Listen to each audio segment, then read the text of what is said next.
Добро вечер. Означуваме 19 часот, а со тоа и почетокот на новото издание на емисијата Живе и здраво, која секој вторник по овој термин имате можност да ја следите, се разбира, со наши гости од специјалната болница Филип II врвни лекари. Нормално. Оперативни решавања на бенигна простатична хиперплазија и тумор на мочен меур и простата.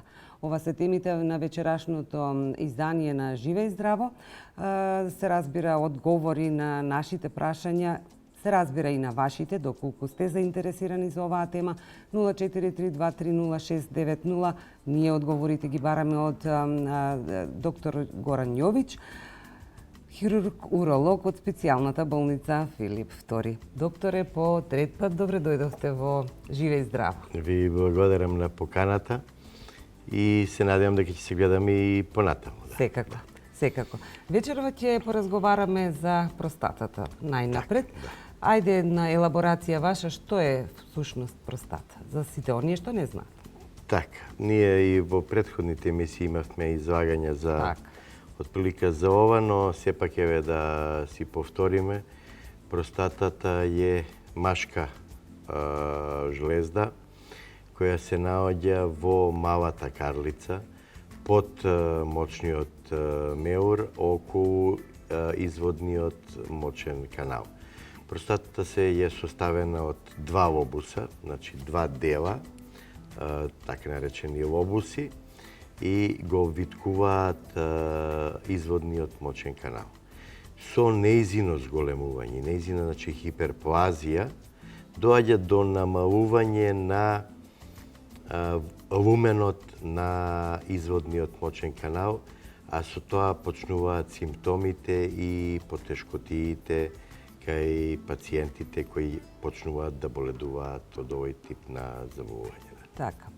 Која е просечната возраст кај мажите кои што се среќаваат со овој проблем? Па да кажем, просечната возраст веројатно сега и се поместува малку и порано, така да некаде порано се викаше да после 55-та година се јавуваат обавезно на лекар. Но сега мислам дека границата е поместена, така да возраста можеме да земеме веќе таму после 45-та година во животот, да секој маж барем еднаш годишно треба да се обрати кај уролог на рутински преглед на уринарниот тракт. Така. Кои се симптомите кои што ги чувствуваат мажите, а кои укажуваат на тоа дека имаат проблем со ова? Така, да, одлично прашање, затоа што видите, симптомите се во почеток неприметни. Мотене луѓето почнуваат да живеат со овие симптоми. Отприлика првиот симптом е намален млас при мокрење. Но тоа е незначителна некоја тегоба, па сега дали бил појак или посвап мазот, баш така и размислуваат и пациентите. Добро, ја веќе имам години, па сега е нормално да биде малку посвап мазот. Едноставно го прерипуваат овој симптом и почнуваат да живеат со него, се навикнуваат на овој симптом. Потоа доаѓа до едно неприметно напрегање при мокрење, да кажеме. Значи, пациентот треба да направи притисок некој на додатен притисок на мочниот меур, за да нормално у наводници изуринира. Следен симптом е почнува ноќно мокрење, ноќно станување. Па иде во почеток е нормално да еднаш во ноќта, така бар викаат пациентите, да го разбуди и има повик за уринирање. Па постоа два пати, па го поврзуваат со вечерва земав многу течности, па затоа морам да се разбудам. Така да и дел од пациентите и после сите овие симптоми се уште не се јавуваат на лекар. Веќе кога ќе почне она осове млас или практично да нема млас, него мокрење само во капки, чувство на недоиспразнетост, зачестено мокрење, итност, ургентно мокрење, значи пациентот добива нагон и мора да отиде во исти момент, доколку не едноставно тогаш пациентите се врзуваат за сите места каде што има тоалет. Значи, они малкуцка веќе се ограничуваат и со нивното излегување. Секојаш размислуваат, аха, таму не одам, затоа што таму нема тоалет. Така да, веќе квалитетот на живот, на живењето опаѓа кај пациентите. Така и нарушено. Да, да. И сега веќе кога ќе сите овие симптоми ќе се здружат, ќе се комплетираат, ја мислам дека кај нас во оваа наша средина пациентите тек тогаш се јавуваат прв пат на лекар. Нажалост. Треба многу порано, уште кога ги имаме оние првични симптоми со кои пациентите живееле подолго време, живееле подолги години, се навикнале на нив и ги игнорирале. Тек кога ќе почнат посериозните проблеми, ќе им се наруши комплет квалитетот на живење, тек тогаш се јавуваат и бараат помош од уролог. Така. Рековме дека ако порано на 50 и повеќе години се јавувал овој проблем кај мажите, сега таа граница е малку намалена, но дали е зголемена, дали повеќе пациенти имате, еве од вашето искуство во специјалната болница Филип II, дали е зголемена бројката на мажи кои што имаат вакви проблеми? Па видите, бројката во последно време може да е зголемена, но добро е тоа што малку и свеста кај луѓето се подигна. Поготово овие последни години, ја мислам дека со месец ноември, мувембар, она акција за редовно да се следи и прегледува простатата барем еднаш годишно и така, малку свеста мислам дека се подигна воопшто кај пациентите и сметам дека и границата за која ме прашавте на годините не е она поместена порано, него и мислам дека и пациентите порано се јавуваат. Веројатно поради целиот овој апел преку медиумите да се прегледуваат, така да малку повеќе обрнуваат внимание на почетните симптоми на болеста и веројатно се јавуваат и порано на лекар. Така да што може би многу подобро. Е подобро, сигурно, и затоа и сметам дека границата на практично на овој тип на заболување ова не е поместена, него е свеста веројатно кај луѓето. Големена. Да. Во која фаза најчесто ја откривате оваа болест? Прашање, добро прашање.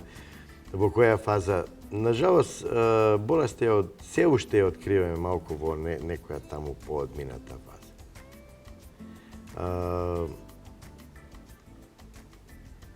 Популацијата поготово кај постарите пациенти доаѓаат, сега ќе биде малку контрадикторно спрема она што го кажа предходно, али оваа група на пациенти кои ги имаат сериозните проблеми се доста закаснети. Кај не веќе практично, да не кажам, медикаментозното лекување е и прерипано, излишно. Значи, одма кај не почнуваме да размислуваме, да им го решиме проблемот со оперативен зафат. Така да, овде морам да спомнам и малигното заболување на простатата, бидејќи е многу битно раното откривање на малигнитет, појава на малигнитет во простатата. Бидејќи раното откривање на појава на малигнитет во простатата е практично 100% излечив. Така. Слободно можам да дадам таа изјава, така да многу е битно. Тоа е тој момент да кај пациентот рано се открие болест. Ако замислите, конкретно кај малигното заболување, карциномот на простата. Карциномот на простата се открие во почетната, фокалната фаза, тогаш имаме 100% излекување кај пациентот. Така. Но ако ја откриеме во некоја поодмината фаза, Што се случува тогаш, ако навистина отишла многу напреднала болеста? Па да, видите, сега имаме оди напред и медицината и за Така, да. овој тип на пациенти, така да не можам да кажем дека овие пациенти се отпишани и така. Но сепак имаат многу по-сериозни проблеми. Значи, отприлика карциномот на простата најчесто првите метастази ги дава по коски, па почнуваат болки по коски, па имаме околни метастази, па имаме метастази по лимфни јазли, па имаме метастази веќе кога се далечни метастази во организмот. И во зависност од појавата на метастазите и бројноста нивна, такви се и теговите и симптомите кај на пациентот. Но и во оваква фаза пациентите не се отпишани и не се крева нормално рација од нив. И сепак и во оваква фаза пациентите можат да си поживеат, што кажем, еден така нормален живот и приближно квалитетен живот. Така. Околу диагностицирањето на болеста, нешто повеќе да ни кажете?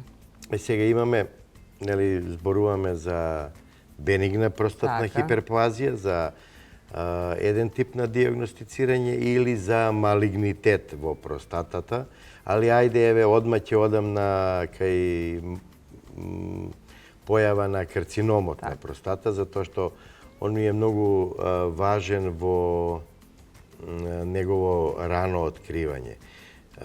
Значи, пациентот се јавува на лекар, имаме еден рутински уролошки преглед и прегледот на простатично специфичниот антиген кој се испитува преку крвта.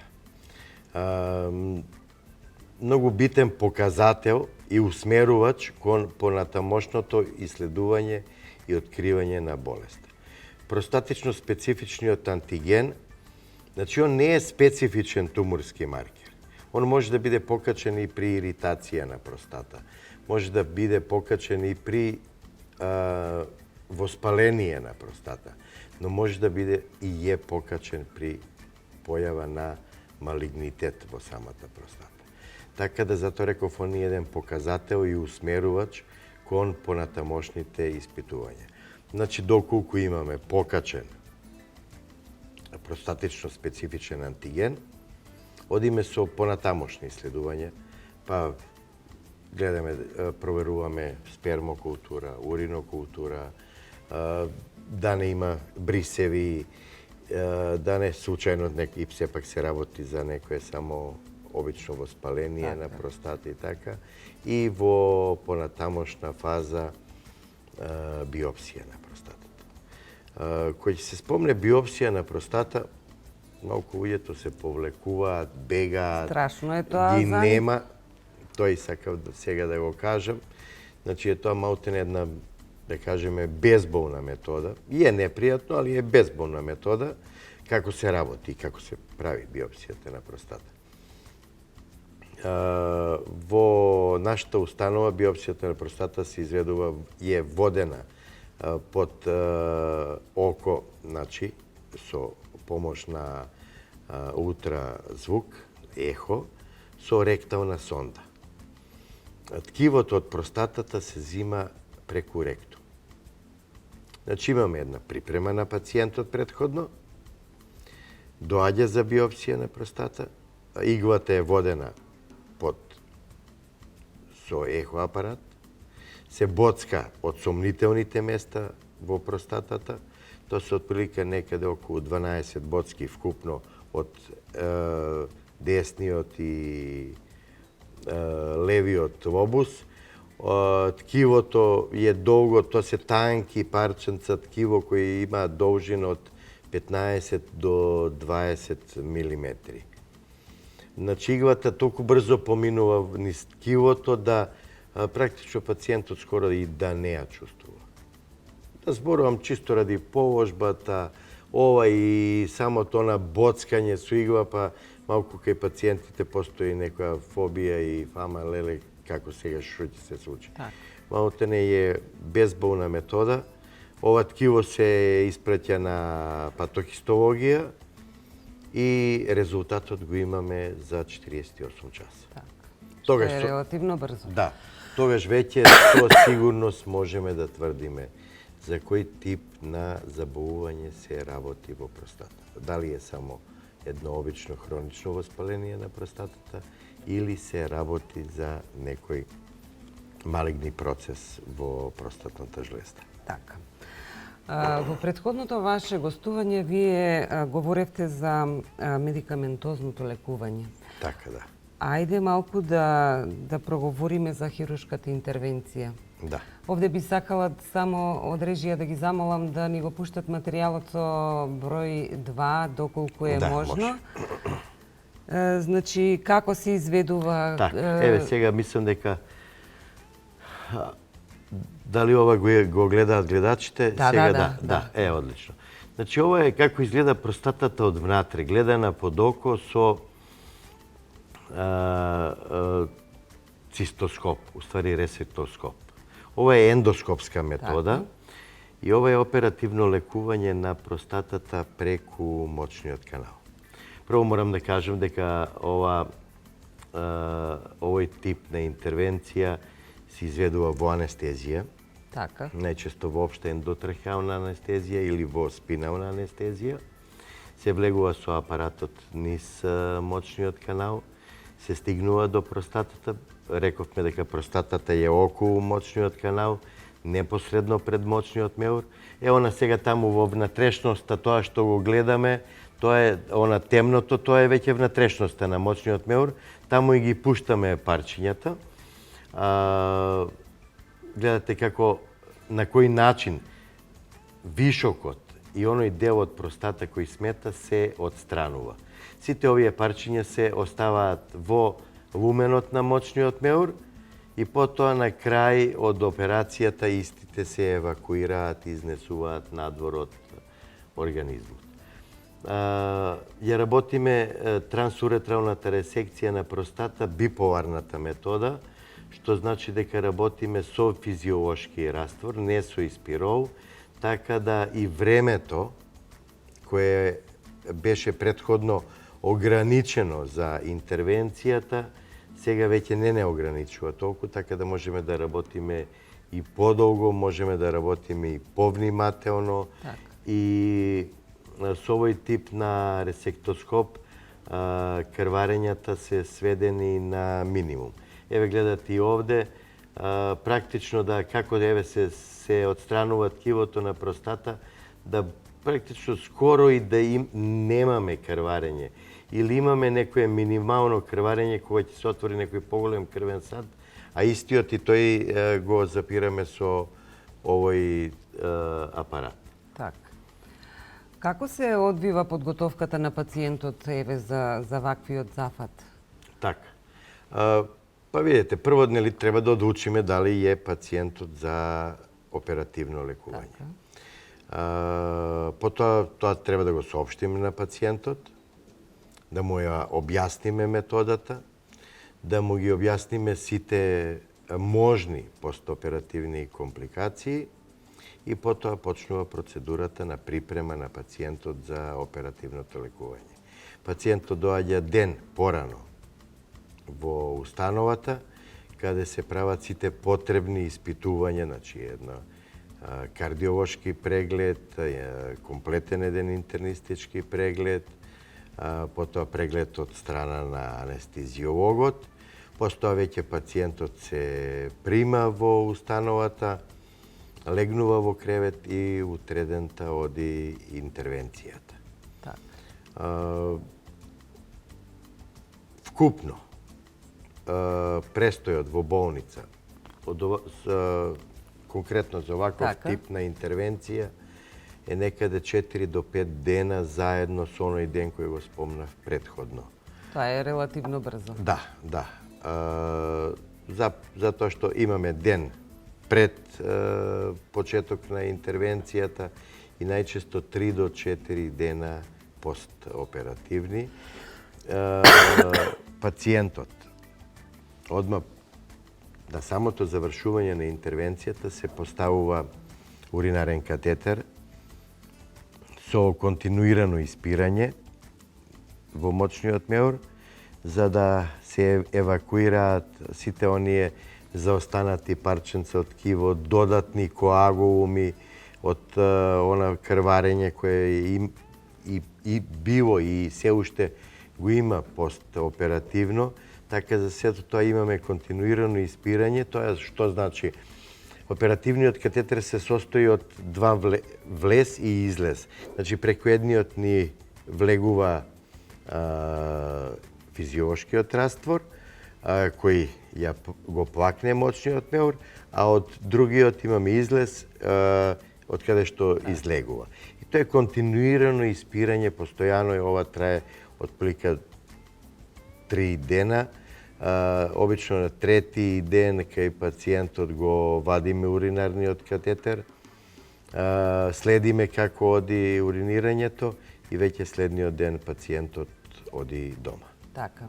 Ова беше една од методите кои што ја погледнавме ние Да, точно, на видеото, а кои се други методи се работат во Филип II? Така, значи ова е конкретно за бенигно решавање на простатата низ ендоскопски, значи трансуретрално, низ каналот. Ево го повторно, веќе ова е малтене простатата овде ни е скоро да е симната, доаѓа, видите, значи еве ги тие лобусите од страната како завеси што се покажуваат. Тоа е практично целото тоа ткиво смета на отворот од каде што излегува урината. И целото оно се трга. Гледате како се отстранува простатата. Тоа е тоа што го прави проблемот кој што не може да мокне пациентот. Тачно. Видете сега како крвари. Еве имаме овде еден крвен сад кој крвари и како се запира крварењето. И секојаш се оди малтене до крај, до отстранување на простатичното ткиво до незината хируршка капсула. Така да, комплетно, кога ќе се отстрани, имаме отворот позади, од каде што урината може несметано да истекува. Еве овде гледате како имаме во овој дел, еве го сега имаме еден малку поголем крвен сад од кај што крвари и сега ќе видите како со езата, еве го гледате ова, еве го крвниот сад од каде крвари и еве како се, на кој начин го запираме крварењето. Морам да кажам дека ова е малтене не е толку многу инвазивна метода и пациентите во главном добро ја поднесуваат. Рековте кои други методи ги правиме во нашата установа. Тоа е и трансвезикалното отстранување на простата. Значи, тоа е веќе класична хируршка операција, кога одиме низ мочниот меур и во целост ја отстрануваме простатата, но овде веќе се станува збор за енормно големи простатни жлезди кои имаат тежина веќе и преминуваат преку 100 грама. Значи, отприлика сега на овој начин, ендоскопски, некаде отприлика до 70 грама на простата се отстранува трансуретрално, па и да кажем и 80 грама. Веќе над оваа грамажа му советуваме на пациентот да се отстрани простатата трансвезикално, класично хируршки. Која е разликата, зошто? Па видете, хируршката метода нормално е поинвазивна. Имаме рез, имаме рана кај пациентот.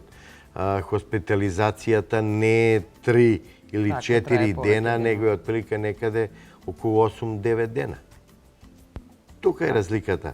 Опаравувањето на пациентот. Посто имаме рана, раната треба да заздрави, па имаме конци, нели, сето она, пациентот е, да кажеме, физички активен, да може да има физички напори и да крева, терет и така, дури после 2-2,5 месеци од оперативното лекување. Додека со оваа другава метода? Да, за разлика од трансуретралното решавање, кај пациентот е способен, работоспособен после некои 10 дена од интервенција. Так, нема никакви тегови, нема никакви Да, проблеми. па немаме тука опасно, немаме надворешна рана, немаме резови, немаме опасности од дополнителни оние херни или кила да се појави на резот, да попушти мускулатурата и така.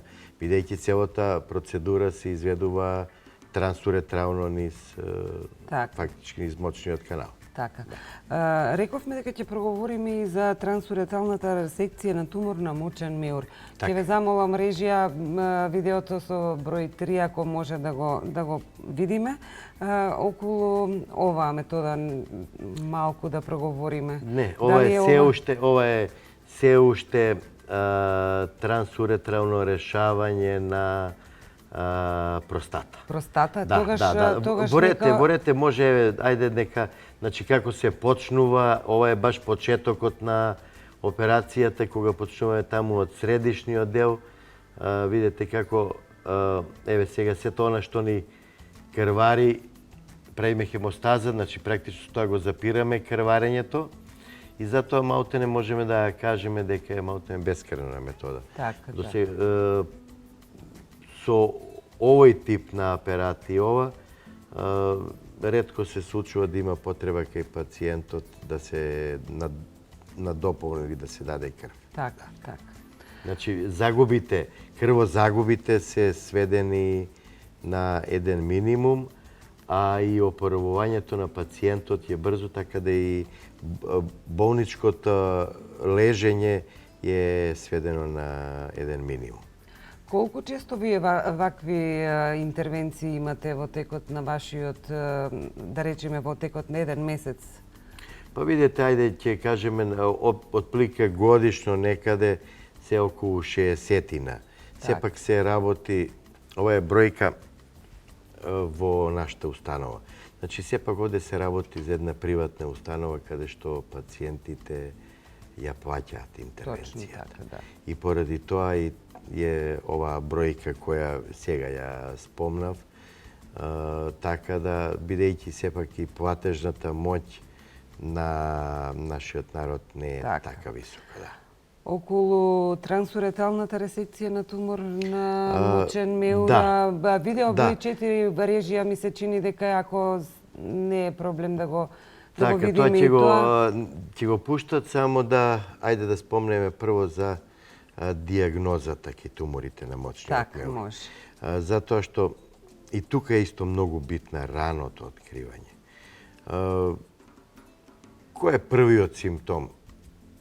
Најчесто е појава на крв во урината.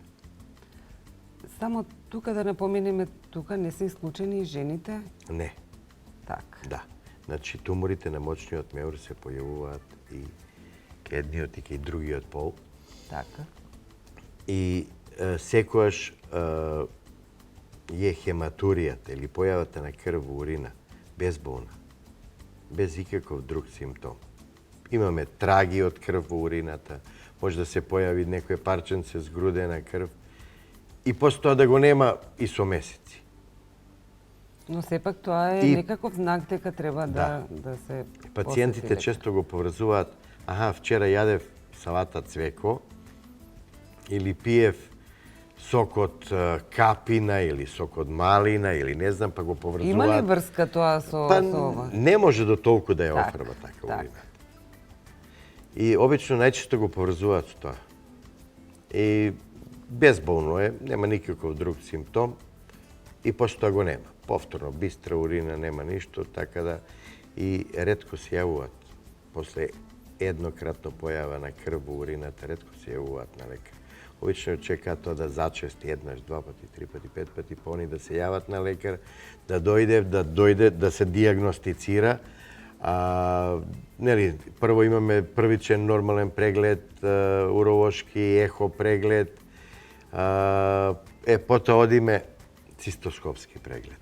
Цистоскопски преглед цистоскопијата се работи исто преку мочниот канал со цистоскоп, ендоскоп, се влегува внатре, во внатрешноста на мочниот меур, со камера, и на монитор ја гледаме внатрешноста на мочниот меур. Тогаш со сигурност можеме да ги откриеме и најмалите пролиферативни туморозни творби во мочниот меур.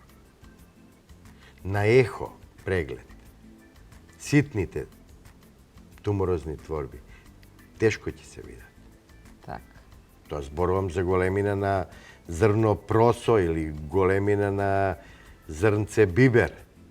Такви промени со ехоапарат Невозможно е да се, тешко да ќе се се откријат. видат. Тешко ќе се видат. А со цистоскоп ќе ги воочиме. И веднаш се советува оперативно лекување. Дури и кога се најмали? И кога се најмали, да. Така. Значи се отстрануваат, целото ткиво кое се отстранило се испраќа на патохистолошка анализа и воедно имаме и диагнозата, и типот на туморот кој се појави во мочниот меур, а во зависност од тоа, понатаму ќе зависи и понатамошниот третман и лекување. Многу е битно да и туморите на мочниот меур се откријат во оваа рана фаза, почетна фаза, кога се на ниво на свузницата на мочниот меур и кога практично со нивно отстранување завршува и лекувањето. После тоа треба само будно да се прати пациентот, да се прават најмалку 3 до 4 цистоскопии годишно, да во случај ако се појави нова промена, истата повторно ја отстраниве, за да не се дозволи да истата се расшири во внатрешноста на мочниот меур или го пробие мочниот меур и испадне надвор и се расшири по другите органи.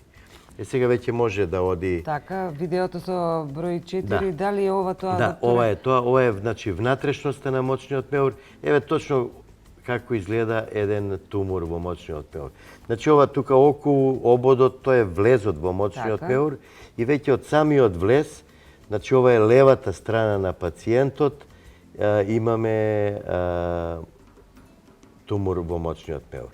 Он се отстранува на сличен начин како и простатата. простатата. Значи, еве, и овде одиме парче по парче, го отстрануваме мочниот меур се до длабочина на ниво на мускулатурата во мочниот меур. Значи, мочниот меур е од 3 слоја. Имаме сузница, Така. па мускулен слој и серозен слој, надворешна обвивка. Ние треба сузницата Да се да ја очистиме и дел од мускулатурата. Малте некојаш и целиот слој на мускулатура и доаѓаме само на серозна обвивка Мислите дека и тоа е на запатено мочниот за- меур. Да, мислејќи Така. подобро да се оди малку повеќе радикално во длабочина, да сето она ако случајно има пробив негде Така. и тоа да се отстрани. така. Целото ткиво се праќа на патохистолошка анализа и доколку немаме пробив во мускулниот слој, Така. тогаш лекувањето практично завршува со ова и само будно се прати. Значи нема хемотерапија, нема зрачна терапија, нема некои радикални интервенции. Доколку се пронајде малигни клетки, инфилтрација и пробив во мускулниот слој од мочниот меур, веќе во следна фаза на пациентот му се советува да се извади мочниот меур комплет во целост и да се направи една нова бешика од тенко црево. Али веќе тоа е еден сложен тип на интервенција, поврзан со голем број голем број на болнички денови, помако трпно и подолго трајно лекување, така да затоа изборувам ова да е битно, Раното многу откривање. битно раното откривање на туморите на Ја мочниот. споменавте симптоматологијата со тенки млазови на крв во урината во однос на мочниот меур.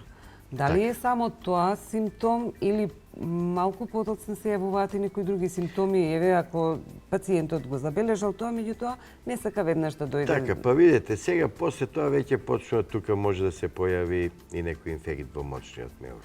Па може да почне туморот кој се појави во внатрешноста да го притиска отворот, да го затвора отворот на уретерот, тоа е фактички каналот кој доаѓа од бубрегот. Па пациентот да добие болки од страна на бубрег, затоа што доле каналот е запушен, Така. не може урината нормално да се излева во мочниот меур, ретроградно се враќа, го напнува бубрегот и тоа пациентот прави проблеми и болки. добива болки во бубрегот.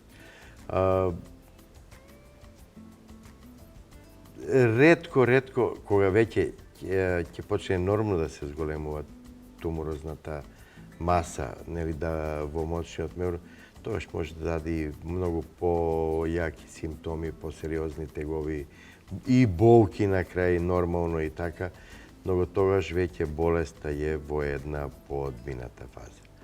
Затоа секогаш кога имаме една безболна хематурија, значи безболно појава на примеси на крв во мочниот меур или примеси на згрудена крв во мочниот меур, секогаш пациентот одмah треба да се јави на лекар за да почне со исследувањата преку кои практично и ќе ја откриеме болест. Така. Што се случува во постоперативниот период? И кај пациентите кои што имале интервенција на простата и кај пациентите кои што имале интервенција на мочниот меур. Така, сега, ајде да ги спомнеме и компликациите Так, на болеста. так. Компликациите кај трансуретралното решавање на простата. Да. Сега конкретно. Значи, првично може да имаме потенцирано крварење од мочниот меур. Тоа е од некој, ајде да кажеме, една од првичните компликации. Потоа може да се појава на инфект во мочниот меур. Бидејќи сепак ендоскопот влегува од надвор внатре. Може да се внесе инфект, мада се хируршките сари, нели, безпрекорно чисти и стерилни и така, но никогаш Не се исклучува можност. Не се исклучува можноста. И затоа секогаш секој мој пациент е известен за овие компликации, тоа што може да се случи. Значи, потоа можеме да имаме поголеми крвозагуби, па да мораме да имаме надополнување на со крвни деривати, кај надополнување на волуменски, прво и пред се и клеточно кај пациентот. Потоа во покасни компликации може кај пациентот да се јави времена инконтиненција. Што значи тоа? Пациентот претходно имал зголемена простата, која тешко ја пропуштава да излегува урината. Имал намален мас и една лесна контрола на регулирање на мокрењето и за разлика од кога ќе се, нели, видовме како се отстранува простатата, тука ќе се појави една празнина, шуплина у форма на амфора, тогаш урината директно удира на сфинктерот на мочниот меур и може да се, у почеток да се појави ургентна инконтиненција. Значи, пациентот добива нагон за мокрење и ако не отиде веднаш, може да се случи да пропушти малку, неволјно да пропушти. Тоа со вежба на сфинктерот во 90% од случаевите се елиминира. Може да дојде до некоја си трајна инконтиненција, евентуално ако се повреди самиот сфинктер, кој се наоѓа на ивицата доле од простатата. Така. Прика тоа се компликациите кои можеме ги имаме рани и касни во постоперативното ток на ендоскопско решавање на трансуретрално решавање на простатата, додека компликациите кај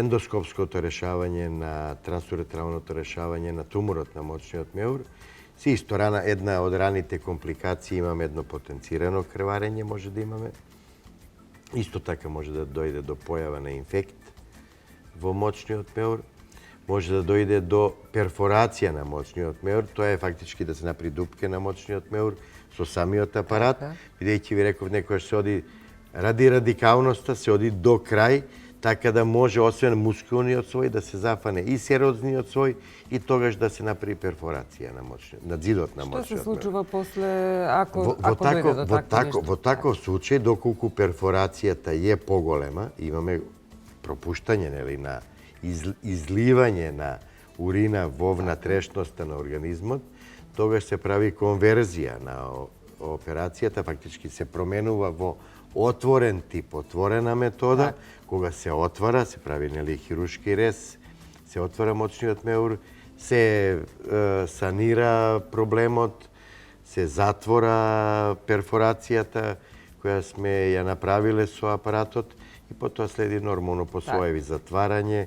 Практично е тоа решливо и нема проблем, рутински се решава, но сепак се оди до тоа да не дојде до тоа, нели? Најнормално и секогаш одиме кон тоа да не се случи ова, но некогаш може да се случи најчесто затоа што сакаме едноставно да постигнеме еден комплетен радикалитет во типот на интервенција, кога се сомневаме дека туморот во мочниот меур навлегува и подвалоко во својот и тогаш одиме до крај, до негово комплетно отстранување, но тогаш може да се случи да го перфорираме зидот на мочниот меур. Така.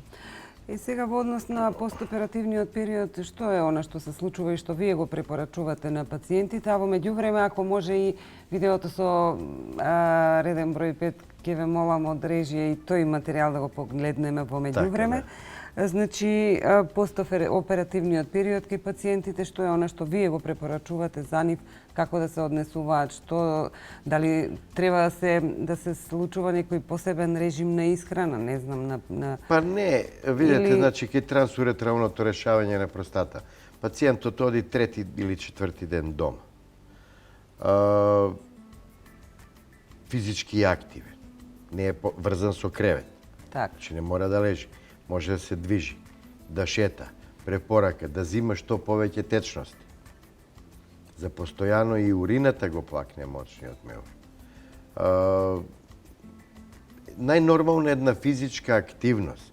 Значи не е нормално. Не може он да работи физички, не може да копа, не може да ора, не може да оди на нива. Сигурно барем уште некои си 15 дена од одењето дома. Но најнормално може физички да излегува, да шета, да нема некои посебни препреки, да кажеме, или посебни придржувања на една нормална исхрана без енормна употреба на зачини, така да пациентот практично со одењето дома почнува нормално да живее. Колку е важно раното откривање на овие болести, без разлика дали станува збор за простата или пак на мочниот меур?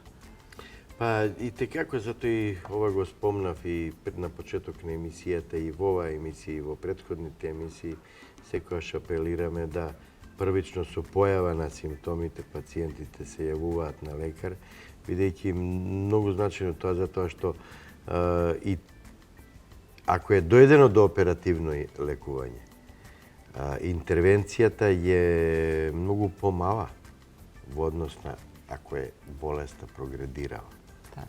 Многу полесно ја поднесува и пациентот, многу побрзо заздравува.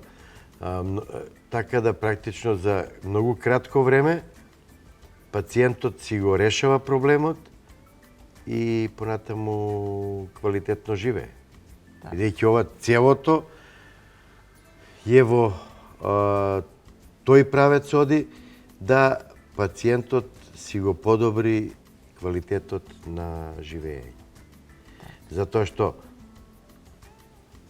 и самите пациенти нека размислат и ова, заради е подобро со години да патат дома, да стануваат ноќе по неколку пати, да се ненаспани, нервозни, напнати, да бидат постојано врзани за тоалет, А целото ова може да си го решат во некој си краток период и да се откачат од сите овие симптоми, а со тоа да си го подобрат и квалитетот на живење.